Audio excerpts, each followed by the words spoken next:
भाजपा विधायक रणवीर सिंह निक्का ने आज विधानसभा क्षेत्र की पंचायत कोपड़ा में एक नुक्कड़ चुनावी सभा को संबोधित करते हुए कहा कि आज देश में लोकसभा के चुनाव हो रहे हैं। 5 चरण के चुनाव संपन्न हो चुके हैं और 2 चरणों के चुनाव अभी शेष हैं। भाजपा विश्व में आज के दौर में सबसे बड़ी पार्टी मोदी के नेतृत्व में उभरी है। देश में भाजपा ये चुनाव मोदी के नाम पर तीसरी बार प्रधानमंत्री के लिए मैदान में अपनी किस्मत आजमा रही है। मोदी की लीडरशिप आज देश काफ़ी मजबूत हुआ है। विपक्ष का कोई भी नेता उनके आगे एकजुट नहीं हो पा रहा। आगे रणवीर सिंह निक्का ने क्या कहा, आइए सुनते हैं। नूरपुर से विनय महाजन की रिपोर्ट, AMI न्यूज़ हिमाचल। के चैनल के माध्यम से ये कहना चाहता हूँ, ये चुनाव देश का चुनाव है, माननीय प्रधानमंत्री श्री नरेंद्र मोदी जी का चुनाव है। जब मैंने विधानसभा का चुनाव लड़ा था तो पूरे हिमाचल में कांग्रेस की लहर थी। फिर भी नूरपुर के लोगों ने रणवीर सिंह निक्का के ऊपर अपना विश्वास जताकर मुझे 18,752 मतों से जीत दर्ज करवाई।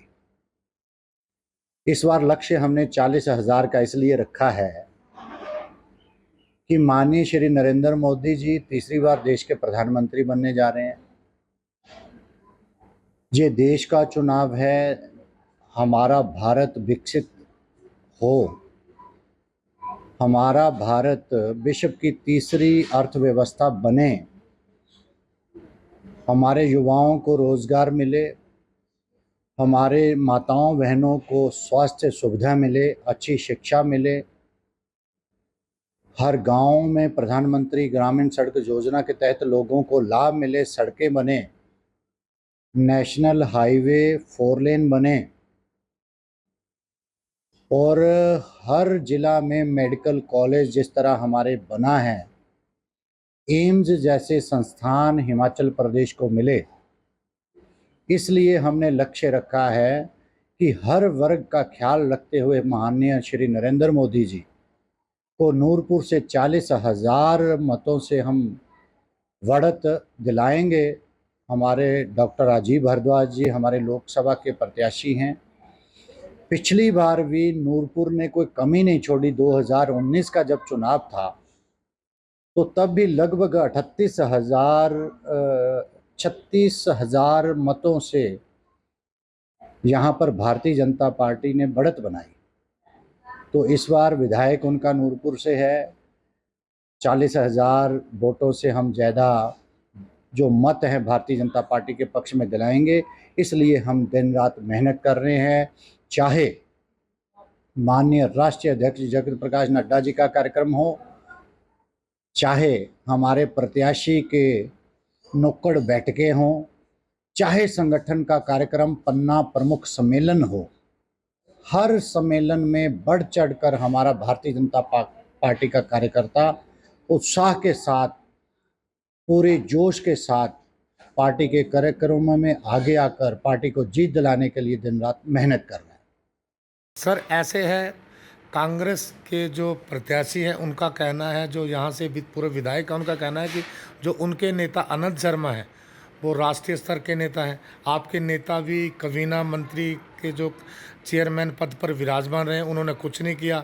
और उनके जो मंत्री रहे हैं आनंद शर्मा जी, उन्होंने कंदरौड़ी का इस्पात का केंद्र लाए हैं, फिर पासपोर्ट का जो कार्यालय शिमला में लाए हैं, कांगड़ा में उप कार्यालय लाए हैं। तो इस एज में उनको किस तरह से जवाब दे पाएंगे आप?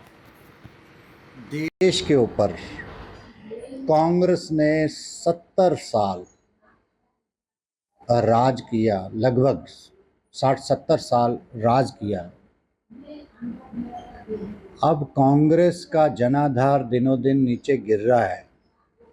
पूरे देश के लोगों ने प्रधानमंत्री श्री नरेंद्र मोदी जी के ऊपर विश्वास जताया है। अगर अपना विकास जो पिछला करवाया हुआ गिनवाते हैं तो लोगों ने उनको सत्ता भी दी, इसलिए विकास उन्होंने जो अपने टाइम में करवाया होगा।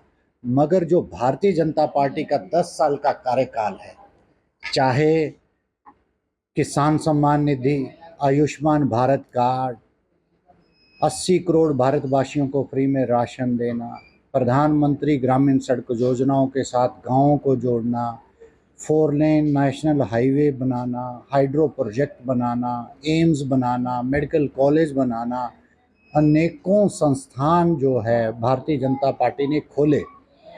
और आपके चैनल के माध्यम से जो मैं कहना चाहता हूँ, चाहे पूर्व सैनिकों की इतने सालों से लंबी मांग, 1 रैंक 1 पेंशन का वायदा निभाना, 500 सालों के बाद भव्य प्रभु राम जी का मंदिर बन के अयोध्या में तैयार हो गया, वो वायदा निभाना, धारा 370 हटाने का जो वायदा किया था उसको निभाना, चाहे ट्रिपल तलाक के नाम पर हमारी मुस्लिम बहनों के साथ धोखा होता था, अन्याय होता था, उसको निजात दिलानी, उनको न्याय दिलाना, अनेकों जो वायदे प्रधानमंत्री श्री नरेंद्र मोदी जी ने किए, पूरा देश उनके साथ खड़ा है। कांग्रेस एक डूबता हुआ जहाज है। अब आनंद शर्मा जी हमारे यहाँ से प्रत्याशी कांग्रेस ने बनाए हैं। उनका कार्यकाल दिल्ली का रहा है, हिमाचल से कोई नाता नहीं रहा है। ठीक है, सारी 40-50 सालों की राजनीति उनकी दिल्ली में रही है। अब कांग्रेस का जहाज डूब रहा है। अब जगह तलाश रहे हैं कि हमारा कहीं ना कहीं वर्चस्व बचे।